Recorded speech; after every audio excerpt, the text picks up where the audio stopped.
সুবহানাল্লাহ সুবহানাল্লাহ। আমরা নামাজ সকলে পড়বো তো ইনশাআল্লাহ, নামাজ পড়বো তো ইনশাআল্লাহ, সকলে বলেন ইনশাআল্লাহ পড়বো। নামাজ কে বলো না কাজ আছে, কাজকে বলো আমার নামাজ আছে। নামাজকে বলো না কাজ আছে, কাজকে বলো আমার নামাজ আছে। নামাজ বিহীন পর পারে কি জবাব দিবে তুমি প্রভুর কাছে?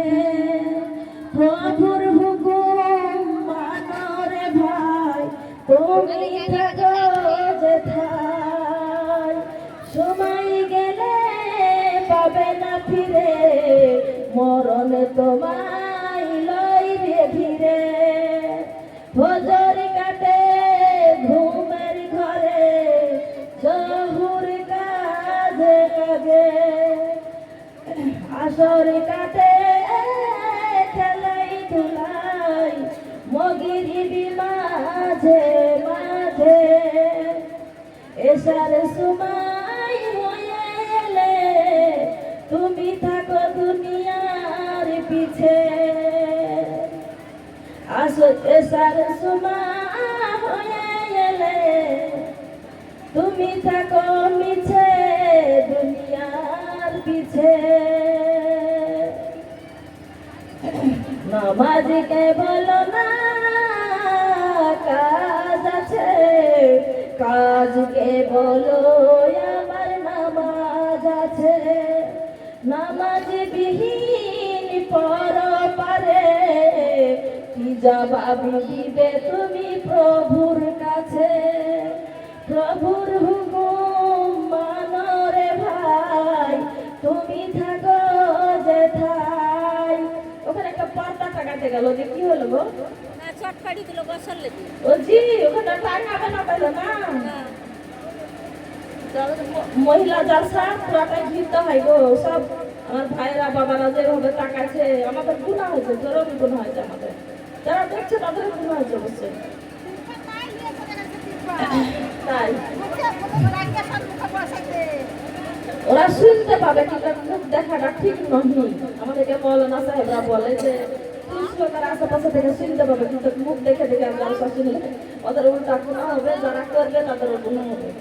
তো আমি তো মজবুরি কি করবো দেখেন, যদি টাঙাই নিত কথাটা করেই বলি সুবহানাল্লাহ।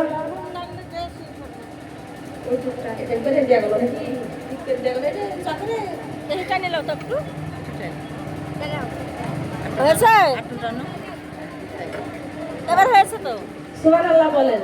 সুবহানাল্লাহ সুবহানাল্লাহ। আমার মা বোনেরা, আল্লাহর নবী একদিন বলছেন, ও রে আমার সাহাবীরা শোনো।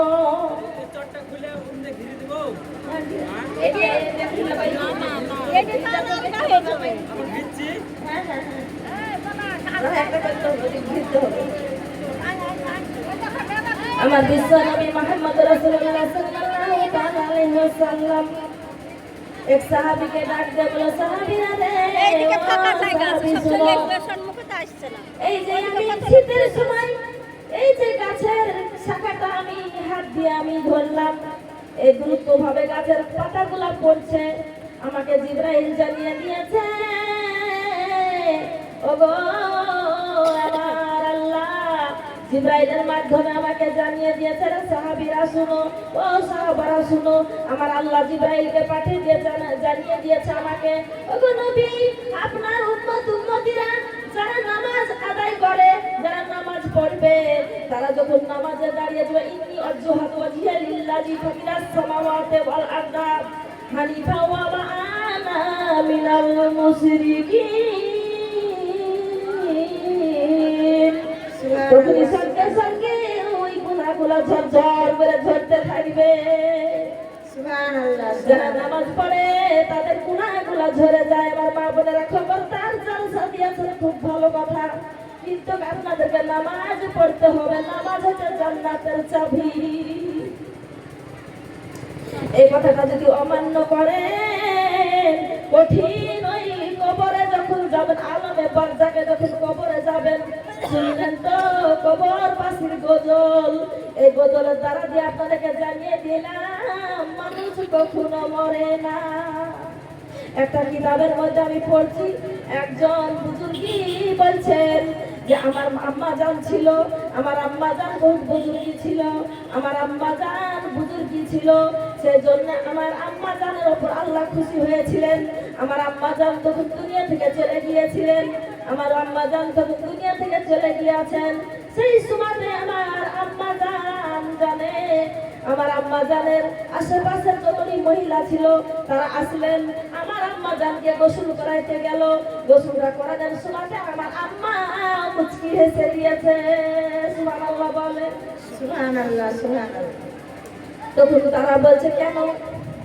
ইনি তো মরে গিয়েছে, ইনি তো ইন্তেকাল হয়েছে, একে ধোয়াছি আমরা, একে তো গোসল করাছি।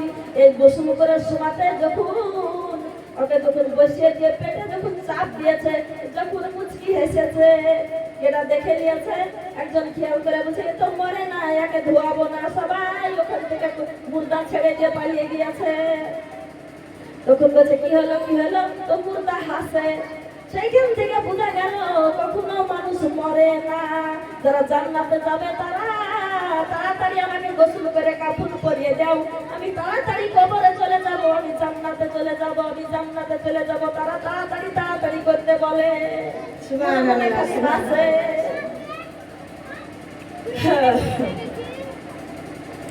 সেরকম করে যদি আমরা যেতে পারি কবরে, তবে কবরটা ফুলের বাগান হয়ে যাবে। সুবহানাল্লাহ বলে, সুবহানাল্লাহ, সুবহানাল্লাহ। নারীদের কাজ কয়টা আছে আমার মা বোনেরা? আহাকাম মানে 7টা আছে। আহাকাম আল্লাহর হুকুম, আহাকাম মানে আহাকাম কথাটা হচ্ছে 7টা জিনিস। 1 নম্বর হচ্ছে ফরজ, তারপরে হচ্ছে ওয়াজিব, সুন্নত, নফল, হালাল, হারাম, মাকরুহ। এই 7টা জিনিস মানতে হবে। এবি কি কথা হলো?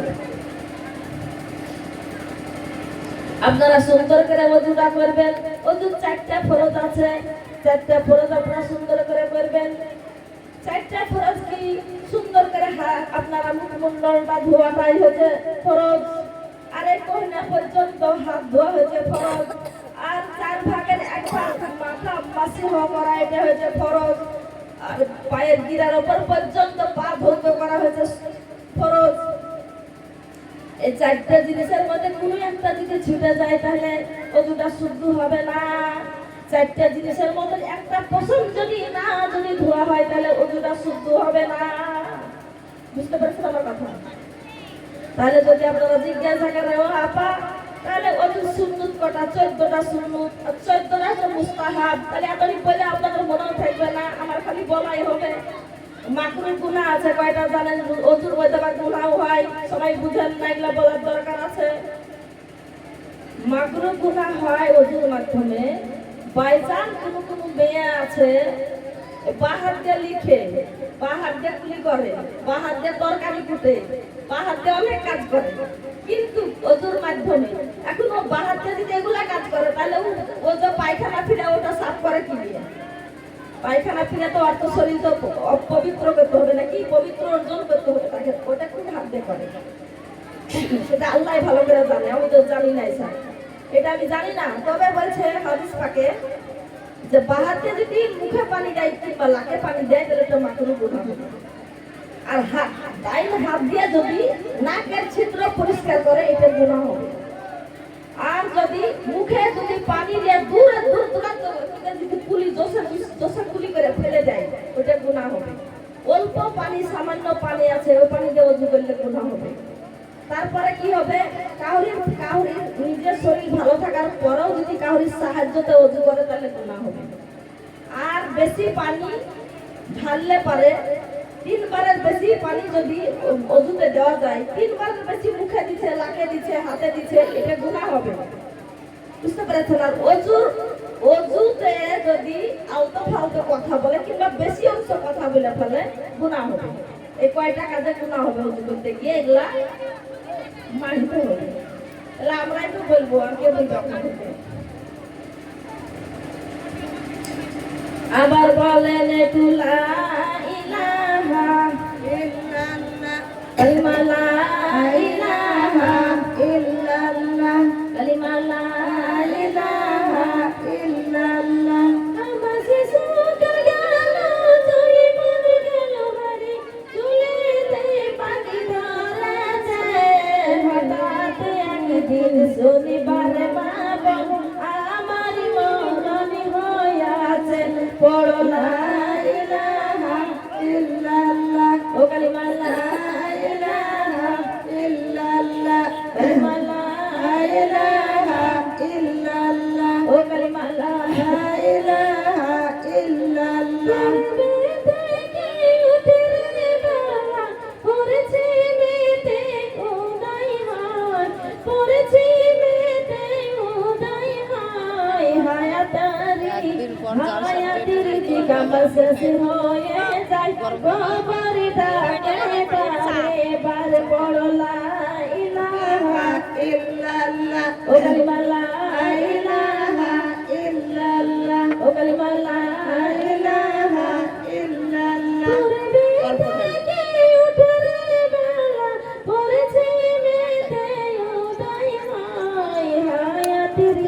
আমার শেষ হয়ে যায় কবরটা কিছে বারে বারে পড়ো লা ইলাহা ও কালিমা লা ইলাহা ইল্লাল্লাহ কালিমা লা ইলাহা ইল্লাল্লাহ মুহাম্মাদুর রাসূলুল্লাহ।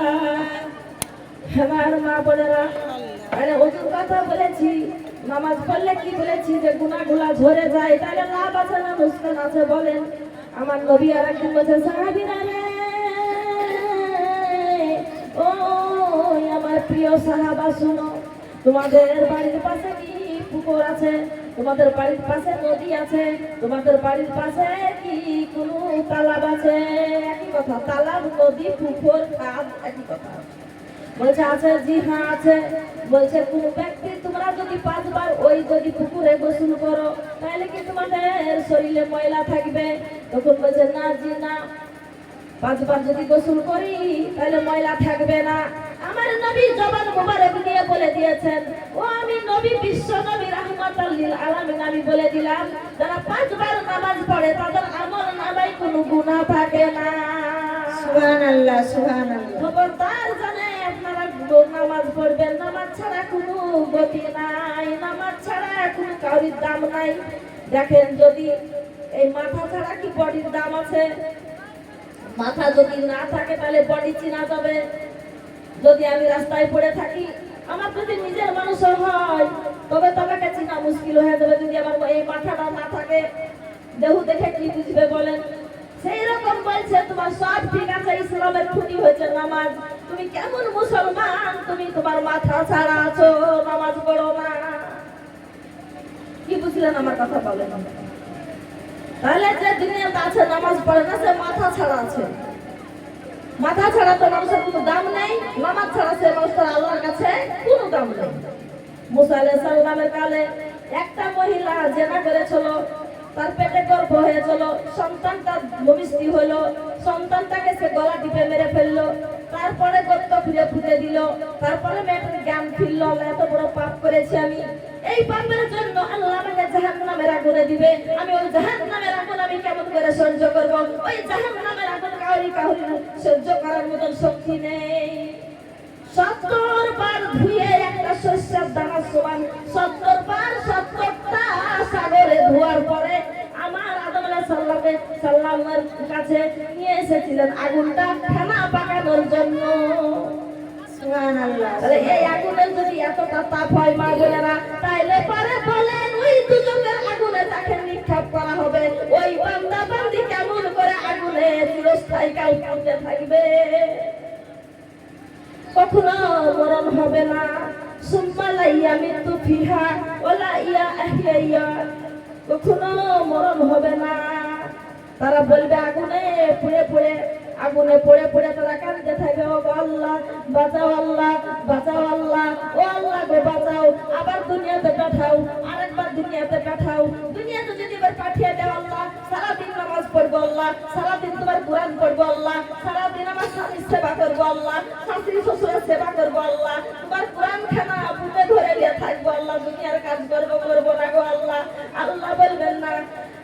কখনো তোমরা দুনিয়াতে যেতে পারবা না, দুনিয়া আমি ধ্বংস করে দিয়েছি। ঠিক না ঠিক বলে কুল্লু মান আলাইহা ফান ওয়া ইয়াবকা ওয়াজহু রাব্বিকা যুল জালালি ওয়াল ইকরাম। সুবহানাল্লাহ বলেন সুবহানাল্লাহ সুবহানাল্লাহ। আল্লাহ বলেন দুনিয়াটা আমি ফানা করে দিব, দুনিয়াটা আমি একদম পয়পাল করে দিব, আমি একরাম একলাই থাকবো। কাজী তাইলে ওই আগুনে পুড়তে পারা যাবে না। ওই মহিলা সেই চিন্তা করে খালি কান্দে কান্দে কান্দে বলে ওই জামেলাই ছিল মুসা কালিমুল্লাহ আলাইহি ওয়াসাল্লাম। চলে আসলেন মুসা কালিমুল্লাহর বাড়িতে চলে আসলেন। আসার পরে বলছে ওগো নবী আপনি পবিত্র পাহাড়ে গিয়ে আমি আল্লাহর সঙ্গে কথা বলেন, আমার আল্লাহর সঙ্গে আপনি কথা বলেন, তবে আমার কথাটা জিজ্ঞাসা করেন আর আমাকে যদি জানা থাকে আপনারা আমাকে বলে দেন আমি কি এই গুনার ক্ষমা পাবো, আমি কি এই গুনার ক্ষমা পাবো? বলছে আমি কি এই গুনার ক্ষমা পাবো? এমন কথা আমি করেছিল নবী আমাকে বলতেই বড় ভয় লাগে। তখন মুসা আলাইহিস সালাম বলছে বলো তুমি কি গুনাহ করেছো, কি গুনাহ তুমি করেছো বলো। তখন আবার বলছে মহিলা ওগো নবী আমি যা গুনাহ করেছি, আমার স্বামী দুনিয়ার জমিনে নেই, আমি জেনা করেছি, জেনা করে আমার একটা বাচ্চা হয়েছিল, আমি লজ্জার কারণে আমার স্বামী নেই বাচ্চা হয়েছে, তাইলে পরে লোকে আমাকে কলঙ্কিনী বলবে, সেই কারণে বাচ্চাটাকে আমি নিজে গলা টিপে মেরে ফেললাম, তারপরে আমি গর্ত খুঁড়ে খুঁড়ে দিয়েছি। এই গুনাহ কি আমার আল্লাহ ক্ষমা করবে কিনা? আমি কেমন করে এই মুখ আমি আল্লাহর কাছে দেখাবো? আল্লাহর কাছে মুখ তো দেখাতেই হবে। আল্লাহ কোরআনের 27 নম্বর সূরা বাকারায় 27 নম্বর আয়াতখানা আল্লাহ তো বলছেন বিসমিল্লাহির রহমানির রহিম।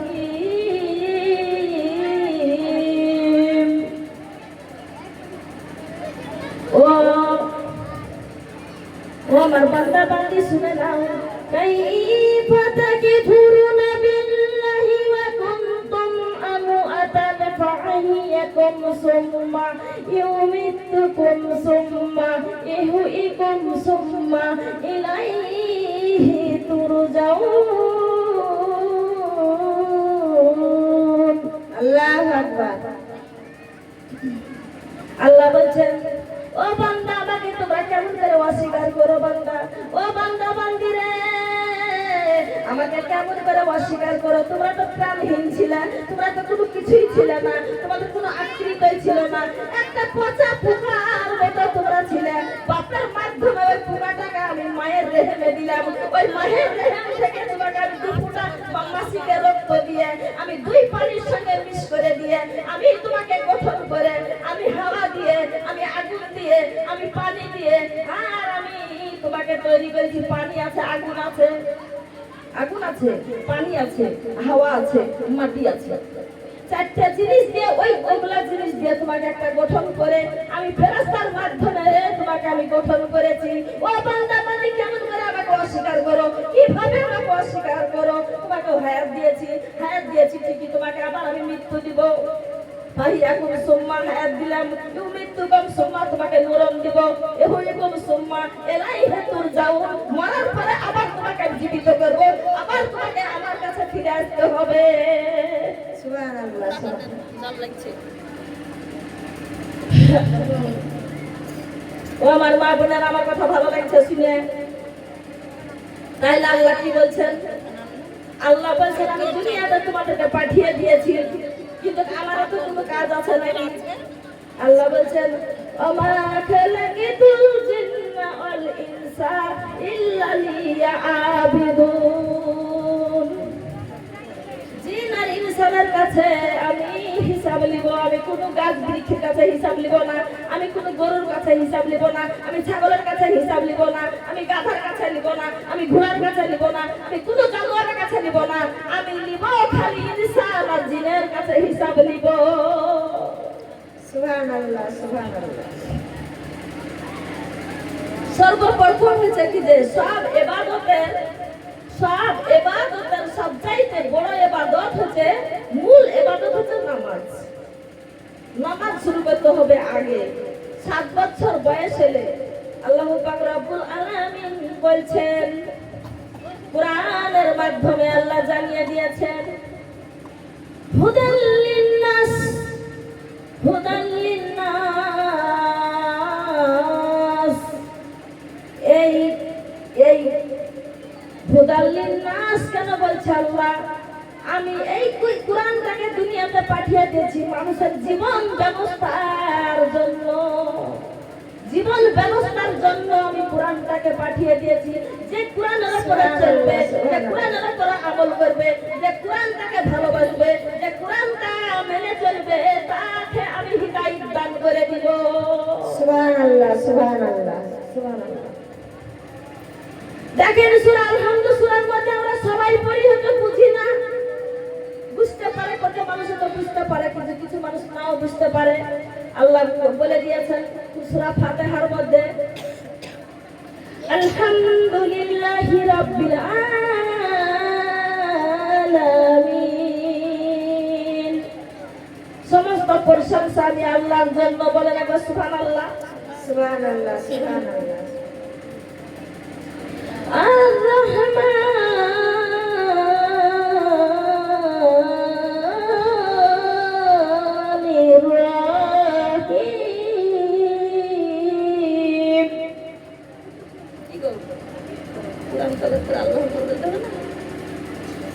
আমার মা বোনেরা, আল্লাহু আকবার। আর-রহমানির রহিম। আল্লাহ বলছেন, আমি পরম করুণাময় অসীম দয়ালু। সুবহানাল্লাহ বলেন। সুবহানাল্লাহ, সুবহানাল্লাহ। সবাই পড়ি, কিন্তু ব্যাখ্যা তো সবাই জানি না। আর-রহমানির রহিম।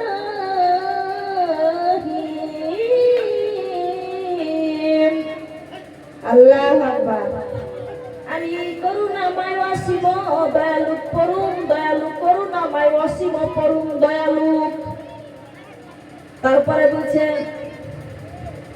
মালিকি ইয়াউমিদ্দিন। সুবহানাল্লাহ, সুবহানাল্লাহ, সুবহানাল্লাহ। আমি কিয়ামত দিবসের মালিক। ভালো লাগছে না? মনোযোগ আছে আপনাদের সকলের?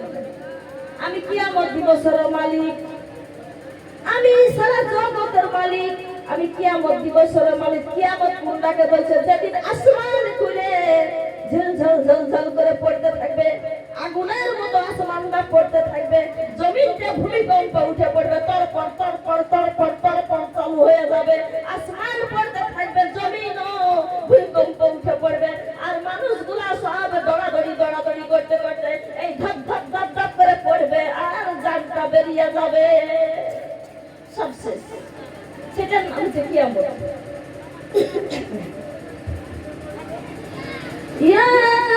ইয়াকা না'বুদু ওয়া ইয়াকা নাস্তাঈন। আল্লাহু আকবার। ইয়াকা না'বুদু ওয়া ইয়াকা নাস্তাঈন। ও আল্লাহ, তোমারই সমস্ত প্রশংসা। ও আল্লাহ, তুমি তো পরম অসীম দয়ালু, করুণাময় অসীম পরম দয়ালু আল্লাহ। ও আল্লাহ, তুমি তো কিয়ামত দিবসের মালিক আল্লাহ। তাইলে কাজী আমরা তোমার ইবাদত করি, আর তোমার কাছে আমরা সাহায্য প্রার্থনা করি। ইয়াকা না'বুদু ওয়া ইয়াকা নাস্তাঈন। আমি তোমার ইবাদত করব কিংবা করি, আর তোমার কাছে সাহায্য প্রার্থনা করি। বলা যায় না একেবারে? সুবহানাল্লাহ, সুবহানাল্লাহ, সুবহানাল্লাহ। ইহদিনাস সিরাতাল মুস্তাকিম। আল্লাহু আকবার। সিরাতাল লাযিনা আন'আমতা আলাইহিম গায়রিল মাগদুবি আলাইহিম ওয়ালা দাল্লিন। আল্লাহু আকবার। আমিন, আমিন বলেন সবাই। আমিন। তার মানে আল্লাহ বলছেন, ইহদিনাস সিরাতাল মুস্তাকিম সিরাতাল লাযিনা আন'আমতা আলাইহিম গায়রিল মাগদুবি আলাইহিম ওয়ালাদ-দাল্লিন। এর মানে কি? আমিন। এর মানে আল্লাহ বলছেন যে আমরা বলি আল্লাহকে যে এই সূরা ফাতিহার মধ্যে আল্লাহকে বলি, আল্লাহ গো আমাদেরকে সরল পথে প্রতিষ্ঠিত করো, যেটা সরল পথ সেটা আমাদেরকে দেখাও। আল্লাহ সিরাতুল মুস্তাকিমের পথ আমাদেরকে আল্লাহ নিয়ে চলো। আল্লাহ আমাদেরকে তোমরা প্রথমে আল্লাহ সরল পথে নিয়ে চলো। যাদের উপর তুমি অনুগ্রহ করেছো, যাদের উপর তুমি রহম করেছো, যাদেরকে তুমি জান্নাতবাসী করবা, তাদের রাস্তায় আমাকে চালিয়ে দাও। কাজী যাদেরকে পথভ্রষ্ট করেছো, যাদেরকে তুমি জাহান্নামের আগুনে নিক্ষেপ করবা, তাদের রাস্তায় আমাকে দিও না। দেখেন আলহামদুলিল্লাহ সূরার ব্যাখ্যা হয়েছে এটা। আমরা পড়ি কিন্তু আমরা বুঝি না আল্লাহর সাথে আমাদের কথা কওয়া হয়। হ্যাঁ, তাইলে পারে নামাজের কথা চলছে। ওই মহিলাটা মুসা নবীর কথা আপনারা ভুলে গেলে আমি ভুলবো না ইনশাআল্লাহ, যেহেতু আমি একজন বক্তি। ইনশাআল্লাহ বলতে হবে, ইনশাআল্লাহ ছাড়া তো আল্লাহ খুশি হবে না। তো ওই মেয়েটা আল্লাহর ভয়ে এসেছে নাকি? মুসা নবীর কাছে আল্লাহর ভয়ে এসেছে। বলছে মুসা নবী বলেন না আমাকে আল্লাহ ক্ষমা করবেন কি না। তখন বলছে তুমি কি করেছো? তো আমি এই কাজটা করেছি, একজন পুরুষের সঙ্গে আমি জেনা করে আমার পেটে গর্ভে বাচ্চা এসেছিল, বাচ্চাটা হয়েছিল, দুনিয়ার জমিনে এসেছে বাচ্চাটাকে আমি নিজের হাতে গলা টিপে মেরে আবার আমি দাফন করে দিয়েছি। তখন বলছে তুমি দূর হয়ে যাও, এ বান্দি তুমি দূর হয়ে যাও, তুমি আমার কাছ থেকে দূর হয়ে যাও। এত বড় পাপ তুমি করেছো, এক তো তুমি জেনা করেছো, এটা কঠিন পাপ, কবিরা গুনাহ। আর তুমি একটা বাচ্চাকে তুমি নিজের হাতে টিপে মেরেছো, তারপর নিজে তুমি গোবর দিয়ে দিয়েছো। এত পাপিষ্ট তুমি, দূর হয়ে যাও, তোমাকে আল্লাহ মনে হয় ক্ষমা করবে না। তখন বলছে আল্লাহ বলছে তাড়াতাড়ি জিবরাইল তুমি চলে যাও, দুনিয়ার জমিনে চলে যাও, মুসাকে তুমি বলে দাও এর চাইতে পাপী দুনিয়ার জমিনে মুসা দেখে কিনা। তখন নবী জিবরাইল আলাইহিস সালাম বলছে আসসালাতু ওয়াসসালামু আলাইকা ইয়া মুসা কালিমুল্লাহ আলাইহিস সালাম, আমার আল্লাহ আমাকে পাঠিয়ে দিয়েছেন। এই মহিলার চাইতে আরো কি পাপ, এক চাইতে পাপিষ্ট তুমি দুনিয়ার জমিনে কি দেখতে পাও? তখন আবার মুসা বলছে ও জিবরাইল আলাইহিস সালাম আমি এক চাইতে পাপের কথা আর কোনোদিনও শুনি নাই। তখন আবার বলছে জিবরাইল আমার আল্লাহ আমাকে জানিয়ে দিয়েছে যারা বেনামাজি, যারা আল্লাহর নিয়ামত পেয়ে আল্লাহ শুকর আদায় করে না, যারা এই দুনিয়ার জমিনে চলে নামাজ পড়ে না, তারা ওই মহিলার চাইতে বেশি পাপিষ্ট। নাউজুবিল্লাহ, নাউজুবিল্লাহ। ওই মহিলার চাইতে বেশি পাপিষ্ট হয় রে। নামাজ কেন পড়ো না?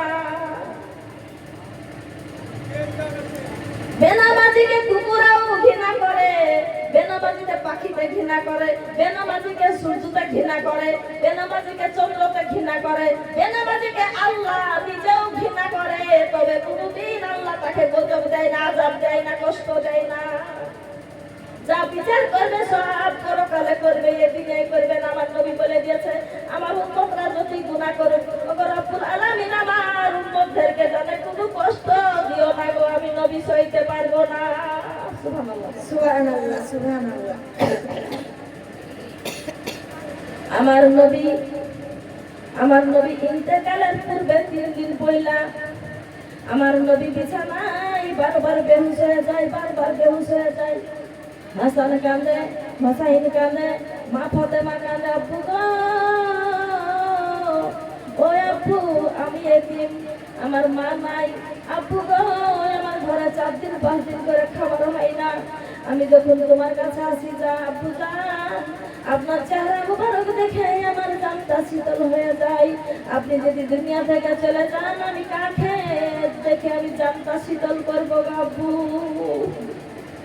ও আব্বু আপনার নুরালি চেহারা দেখলে আমার জানটা শীতল হয়ে যায়, আমি কেমন করে দুনিয়াতে থাকবো আব্বু বলে কাঁদছে। হাসান হাসান কাঁদছে, সাহাবীরা কাঁদছে, সকলেই কাঁদছে। আমার নবী কাউরি দিকে লক্ষ্য করছেন না, খালি কাঁদছেন ইয়া রাব্বি হাবলি উম্মতি, ইয়া রাব্বি হাবলি উম্মতি, ইয়া রাব্বি হাবলি উম্মতি। আল্লাহু আকবার। হঠাৎ করে নবী আমার বলছে ও আয়েশা রে তোমার আব্বা আবু বকরকে আজকাল নামাজটা পড়তে বলো, আমি নামাজ পড়াতে পারবো না। আমি আর মসজিদে যেতে পারবো না, আমার শরীর অনেক খারাপ করছে, আমি আর উঠতে পারছি না, বেহুশ হয়ে যাচ্ছি বারবার। আমি হজে গিয়েছিলাম, আমি প্রায় হজ করে এসেছি, যেখানে আমার নবীর ঘর, সেই ঘরেই তো নবীজি আমার শুয়ে আছে, আর তার সামনেই হয়েছে মসজিদ নববী। সুবহানাল্লাহ, সুবহানাল্লাহ। এবার আমার নবীকে এই কথা আমার নবী যখন বললো, মাইসা সিদ্দিকা কাঁদছে, বলছে আমার আব্বাকে যদি বলি আপনার মিম্বারে উঠে কি আমার আব্বা কি খুতবা দিতে পারবে আপনি দুনিয়াতে বেঁচে থাকতে? আমার আব্বার তো এটা সহ্য হবে না, আপনি কি আর মসজিদে যেতে পারবেন না? বলে না আমি আর পারবো না, আমি আর উঠতে পারছি না, আমি আর মসজিদে যেতে পারছি না। এবার বিলাল রাদিয়াল্লাহু আনহু যখন আসলেন, তখন আয়েশা বললেন আমার আব্বুকে আজকে নামাজ পড়াতে বলো গো বিলাল, তুমি আজান দাও আর আমার আব্বু জানে আজকে নামাজ পড়াই। সুবহানাল্লাহ, সুবহানাল্লাহ। তখন বলছে বিলাল, বলছে আমার নবী আর যাবে না, আমি যখন মসজিদে যখন আমি আজানটা দিই তখন আমি বলি যে আল্লাহু আকবার, আল্লাহু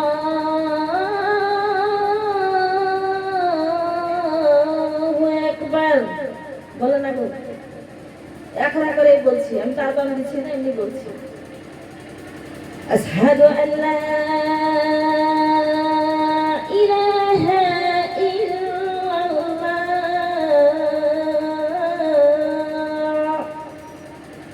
أشهد أن محمدا رسول الله। যখন আমি মুহাম্মদ রাসূলুল্লাহ বলি তখন আমার নবীর দিকে আমি ডাইন পাশে তাকালে আমার নবীজির চেহারা মোবারক দেখতে পাই। সুবহানাল্লাহ, আমি নবীকে দেখতে পাবো না, আমি বিলাল সইতে পারি না, আমার নবী কি দুনিয়া থেকে বিদায় হয়ে যাবে, আমাদেরকে কি এতিম করে দিবে, আমার নবী কি আর আমাদের বুকে থাকবে না। সবাই চিন্তিত হয়ে গেল।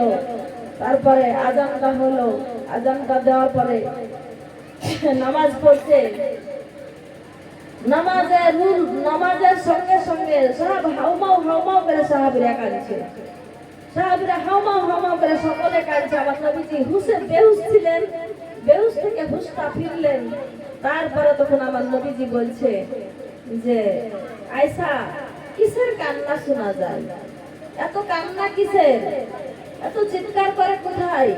তখন আয়েশা বলছে ইয়া রাসূলুল্লাহ, ইয়া হাবিবাল্লাহ, কাঁদছে মসজিদ নববীতে, আপনি যে মসজিদ নববীতে আপনি যেতে পারলেন না, আমার আব্বু নামাজ পড়াচ্ছে, আর সকল সাহাবীরা আপনার দুঃখে আপনার কথা মনে করে আপনি যে ইন্তেকাল হয়ে দুনিয়া থেকে চলে যাবেন, সেটা মানে ওদের মনে সহ্য করতে পারছে না। আপনি যে চলে যাবেন, তাদেরকে রেখে দুনিয়ার জমিনে আপনি চলে যাবেন, সেটা ওরা সহ্য করতে পারছে না। তারা আপনাকে দেখলে পরে তাদের 7 দিনকে ক্ষুধা পিপাসা নিবারণ হয়ে যায়। বলেন সুবহানাল্লাহ, সুবহানাল্লাহ, সহ্য করতে পারছে না, তাই কাঁদছে। তো তাই নাকি আমার নবীজি যখন প্রথম কাঁদলেন, এই কথাটা শুনে খুব কান্নাকাটি করলেন, যে আবার একটু মুচকি হাসলেন। আপনি কাঁদলেন, তারপর আবার হাসলেন কেন? তখন বলছে কাঁদলাম যে আমার এই সাহাবীদের এই নামাজের জন্য আমি কত রক্ত ঝরাইলাম, তাইফের জমিনে 3 বার আমি বেহুশ হয়েছি আয়েশা, এই উহুদের জমিনে আমার মাথার হেলমেটের টুপি ভেঙে গিয়েছিল, আমার হাঁটু মোবারক খাম হয়ে গেছিল, আমার দান শহীদ হয়ে গিয়েছিল, এই খালি ইসলামটাকে জিন্দা করার জন্য এই নামাজ কিয়ামত পর্যন্ত আমার উম্মতেরা পড়বে, এত কষ্ট আমি করেছি, সেই জন্য আমি কাঁদলাম।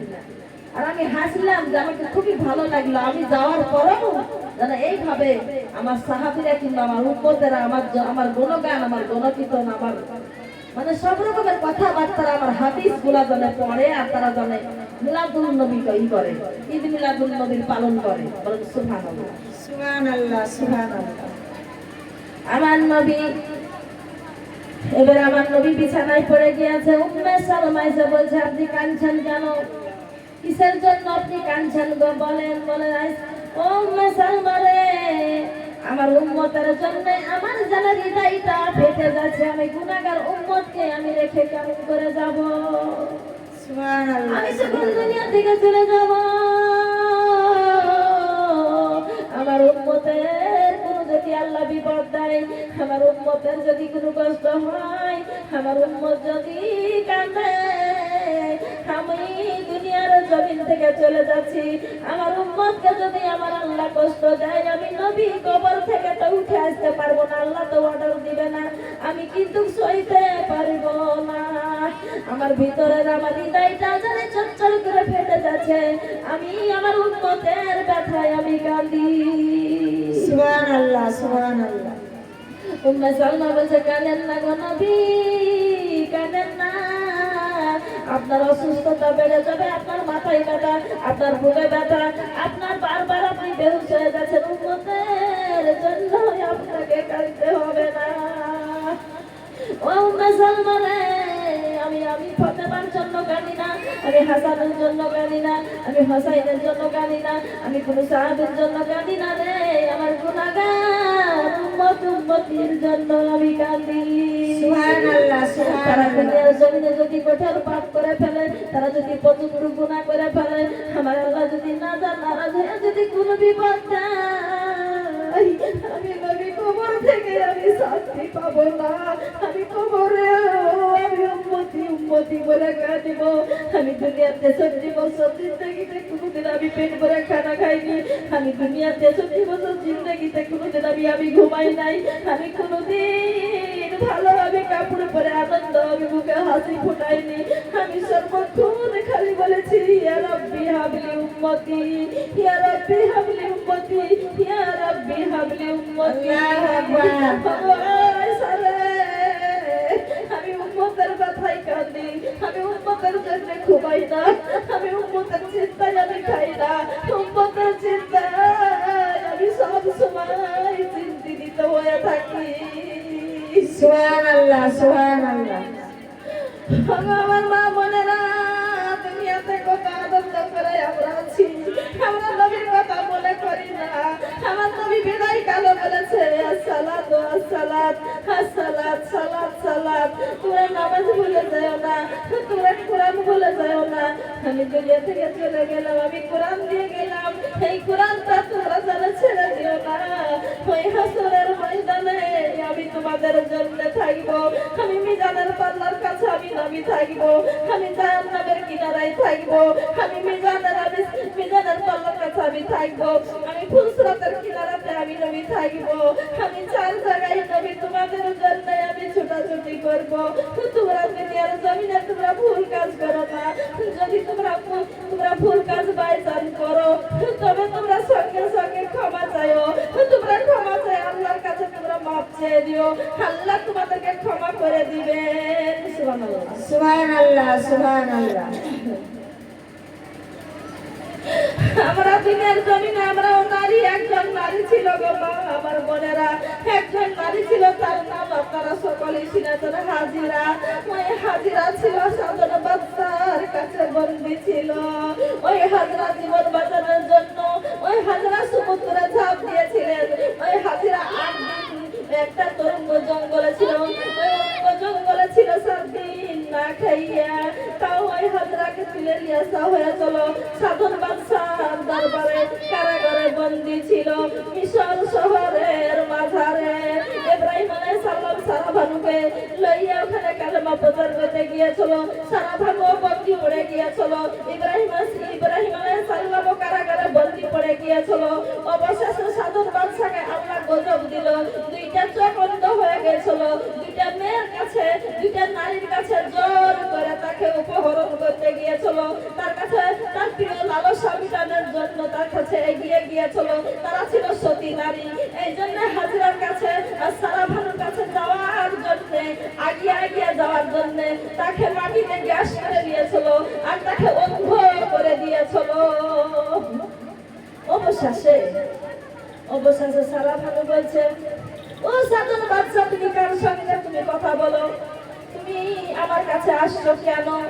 আমি তো একটা নবীর স্ত্রী, আমার স্বামীকে তুমি কারাগারে বন্দী করে রেখে আল্লাহর পয়গম্বরের সাথে তুমি বেয়াদবি করছো, কাজে তুমি পাবা না, আল্লাহ তোমাকে ধ্বংস করে দিবে। তোমার চোখ একটা অন্ধ আছে, একটা ভালো আছে, দুইটা চোখই তোমার অন্ধ হয়ে যাবে। তুমি আমার কাছে আগিয়ে আসার জন্য তুমি উপর হয়ে পড়ে যে তোমার বাবার ফেটে রক্ত বেরিয়ে গেল, তো তোমার কি হুঁশ আসছে না? মাটিতে তোমাকে গ্যাস করে নিচ্ছে, তুমি জোর করে কেন আমার কাছে আসতে চাও? একজন আমি পয়গম্বরের নবীর একজন স্ত্রী।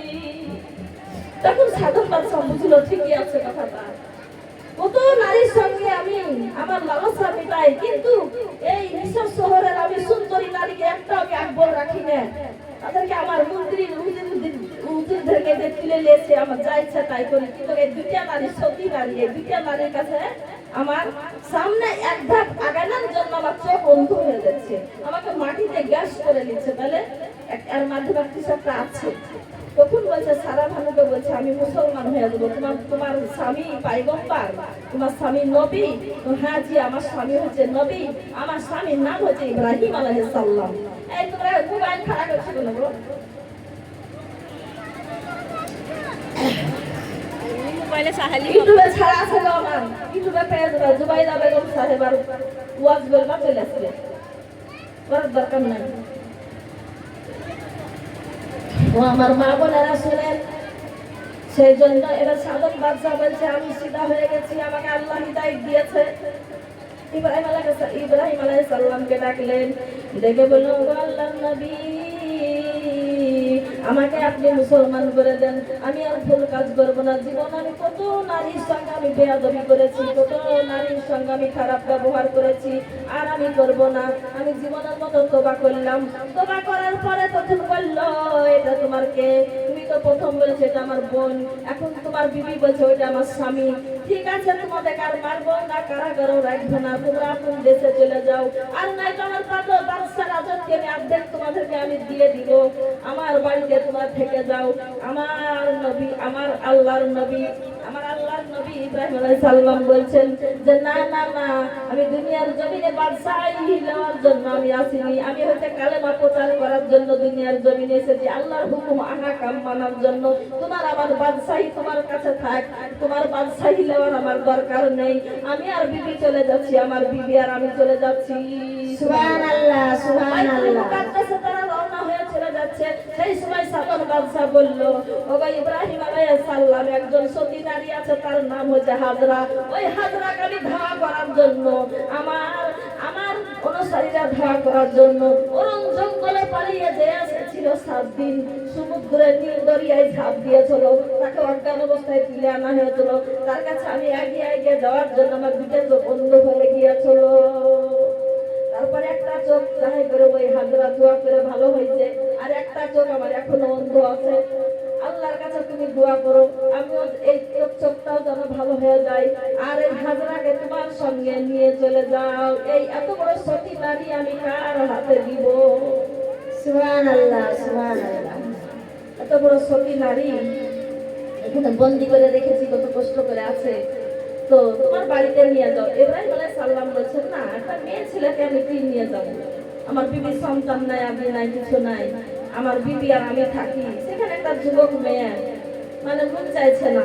তখন আমি সারা ভালো বলছে স্বামী গো, আপনি তো কালেমা প্রচার করে বাড়ান, কিন্তু আমার একটা মেয়ের দরকার, আমার চুলে বিলি দিয়ে দিবে, আমার হয়তো কোনো হুকুম না শুনবে, দুজনে আমরা গল্প করবো, আমি নিজের বোনের মতো দেখবো হাজরাকে, আমি হাজরাকে আমি বাড়িতে নিয়ে যাবো।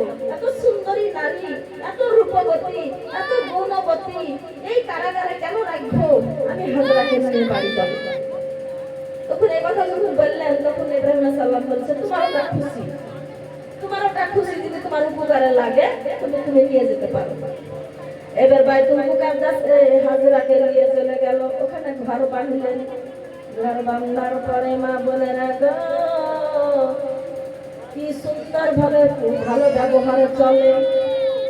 হাজরাকে তো কঠিন ভালোবাসে, হাজরাকে প্রিয় একদম নিজের বোনের মতো আদর করে ভালোবাসে। আর ইব্রাহিম আলাইহিস সালাম কালেমা প্রচার করতে চলে যায়, আর ওরা দুজন মহিলা এক জায়গায় বসে বসে গল্প করে, সারা ভানু আর হাজরা। বলুন সুবহানাল্লাহ, সুবহানাল্লাহ, সুবহানাল্লাহ। সারা ভানু হচ্ছে ইব্রাহিম আলাইহিস সালামের স্ত্রী, আর হাজরা হচ্ছে কারাগারে ছিল। তো কারাগার থেকে নিয়ে আসলো। অনেক দিন পরে যখন সারা ভালো বৃদ্ধ হতে আসছে, তখন এবার একদিন হঠাৎ করে বলছে, ও হাজিরা রে, আমার মনে অশান্তি পাই, আমার মনে শান্তি পাই না। বলে, ও আপা, তোমার মনে আবার কিসের অশান্তি হলো? তোমাকে তো আমি খুবই ভালোবাসি আপা। ও আপা, তোমার কি অশান্তি আমাকে বলো, দেখি আমি তোমার অশান্তি দূর করতে পারি কি। বলে, তুমি তো নিশ্চয়ই পারবা, তো বলো দেখি। এবার তখন সারা ভানু বলছে, ও হাজিরা রে, আমার বয়স হয়ে গিয়েছে, আমার বাচ্চা হচ্ছে না, কাজী তুমি আমার স্বামীকে বিবাহ করো। একটা যদি সন্তান হয়, একটা যদি বেটা সন্তান হয়, আমার বংশে বাতি জ্বলবে, আমার বংশ বৃদ্ধি হবে, আমার স্বামীর মুখটা উজ্জ্বলিত হবে, আমার স্বামীর পরাপরি সে একজন নবী হতে পারবে। কেন নবীর বেটারা কিন্তু নবী হয়। আমার সঙ্গে আমার স্বামীর কোনো বাচ্চা কাচ্চা হচ্ছে না। সুবহানাল্লাহ, হঠাৎ করে এই সুবহানাল্লাহ। কথা বলার কারণে হাজরা চোখের পানি ছেড়ে দিয়ে কাঁদছে আর বলছে, না গো বুবু, ও বুবু জান, আমি যদি কুয়ারিও থাকি, আমি যদি আইবড়ও থাকি, তবে আমি জানি স্বামীর ভাগকে কোনো মহিলা দিতে চাই না। এখন তোমার সঙ্গে আমার সুখ আছে, তখন অশান্তি ঘটে যাবে। কোনো স্বামী, কোনো নারী চাই না যে স্বামী অন্য বিছানায় যে শুয়ে থাক। না না না, এটা আমি করতে পারবো না। তুমি অন্য জায়গায় দেখে আমার নবীর বিবাহ দিয়ে দাও। তোমার স্বামীর অন্য জায়গায় দেখে বিবাহ দিয়ে দাও। আমি তোমার বোনের মতো থাকবো, আমি তোমার বোন, তোমার আমি ছোট বোনের মতো তোমার আমি খিদমত করবো। ও বুবু, তোমার দিখান পা ধরি, ও বুবু, তোমার দিখান হাত ধরি, তোমার স্বামীর সঙ্গে আমার বিবাহটা দিও না গো। এটা সারা ভালো বলছে, আমার চাইতে খারাপ কেউ হবে না রে হাজরা। এতক্ষণ আগে বুঝতে পারলাম, হাজরা তুই আমাকে ভালোবাসিস না। যদি তুই আমাকে সত্য ভালোবাসতি, তাহলে আমার কথা তুই শুনতি। আমার কথা শুনছিস না, তার মানে তুই আমাকে ভালোবাসিস না। আমার ভালোবাসা ব্যথাই হয়ে গেল। তোকে আমি ছোট বোনের মতো ভালোবাসি রে হাজরা, আমার কথা অমান্য করছিস, মানে আমার বুকে জ্বালা আরো তুই বাড়িয়ে দিলি। আমার বুকে শান্তি হচ্ছে না। একটা সন্তান যদি তোর কলিজার টুকরা যদি হয়, আমি নিজের মতো মানুষ করব, আমি নিজের সন্তানের মতো দেখবো। কত ফুসলে ফাসলে কথা বলছে হাজরা, কাঁদছে, না না না, আমি তোমার সতীন হইতে চাই না। ও বুবু, তোমার আমি সতীন হইতে চাই না। তোমার বুকে আরো আগুন জ্বলে যাবে। এই আগুন তোমার অন্য আগুন, ওই আগুন আরো জোরসে জ্বলতে থাকবে। কিছুই পারে না। বলেন না, আমার একটা সন্তান হলে পারি আমি শান্তিতে থাকবো। ও হাজরা, তুমি আমার স্বামীকে বিবাহ করো। তখন বলছে, না আমি পারছি না, এটা পারলাম না, আমি এই হুকুমটা তোমার শুনতে পারলাম না। অন্য কথা বলো শুনবো, কিন্তু তোমার আমি সতীন হতে চাইবো না, আমি তোমার স্বামীকে বিবাহ করবো না। তখন এবার বলছে যে করবা না, বুঝতে পেরেছি তুমি আমাকে ভালোবাসো না। ও আপা, তুমি যাই ভাবো, আমি এত বড় অন্যায় কাজ আমি করবো না। আমি তোমার বাড়িতে আমি এতদিন থেকে আছি, তোমাকে এত ভালোবাসো, তোমার সতীন হলে পরে তোমার গায়ে আরো আগুন জ্বলবে। ও ঠিকই বলছে, এই কথা না বলে, ও ঠিকই বলছে। তখন ইব্রাহিম আলাইহিস সালামের বিছানায় গিয়ে ইব্রাহিম আলাইহিস সালামকে দাও হলো, স্বামী, যদি তুমি আমার মনে শান্তি দিতে চাও, আমার বুকে ধাও ধাও করে আগুন জ্বলছে, আমার একটা সন্তান নাই, আমার মনটা ভালো নেই, তুমি হাজরাকে বিবাহ করো। হাজরাকে যদি বিবাহ করে একটা যদি সন্তান হয়, তাহলে পরে আমি নিজের সন্তানের মতন ভালোবাসবো, আদর করবো, আমি লালিত পালিত করবো। আমি এই একদিন দুদিন 3 দিন 5 দিন বলতে বলতে বলতে বলতে ধরেন ইব্রাহিম আলাইহিস সালাম তো বিবিকে কঠিন ভালোবাসে, সারা ভাগকে খুব ভালোবাসে। সেজন্য বলছে, ঠিক আছে বিবি, তুমি রোজই একই কথা বলো আর কান্দো, তোমার যদি হাজরাকে আমি বিবাহ করলে তুমি যদি শান্তি পাও, তোমার বুকের আগুন যদি নিভে যায়, তাহলে জিজ্ঞাসা করো হাজরাকে, আমি রাজি আছি। বলেন আমার সুবহানাল্লাহ, সুবহানাল্লাহ, সুবহানাল্লাহ। আমি রাজি আছি। তখন বলছে হাজরার কাছে গিয়ে আবার বলছে, ওগো হাজরা, আমার স্বামী রাজি হয়েছে, তুমি যদি বিবাহ না করো, তাহলে জানবো যে তুমি আমার আজ থেকে কঠিন শত্রু। দেখছেন মহিলারা কি না করতে পারে, কঠিন শত্রু তুমি আমার। আমার স্বামী রাজি হয়েছে, এখন তুমি যদি রাজি না হও, তাহলে জানবো তুমি আমার কঠিন শত্রু, সেজন্য তুমি আমাকে কাম বাঁচো। আমার মনে শান্তি নেই, তবে তুমি শান্তি দেওয়ার জন্য তুমি এই কাজটা রাজি হচ্ছ না, তার মানে তুমি আমাকে আমার শত্রুতা করছো, তুমি আমার বাড়িতে থেকে নিমক হারাম করছো। ওই ওই তখন হাজরা মনে মনে ভাবলো যে ওগো রব্বুল আলামিন, আমি একজন সাধারণ নারী, আর সেই নারী হইয়া যদি আমি একজন নবীকে যদি বিবাহ করতে পারি, আমার কি সৌভাগ্য। তো নবী যখন রাজি হয়েছে, আল্লাহ তুমি আমাকে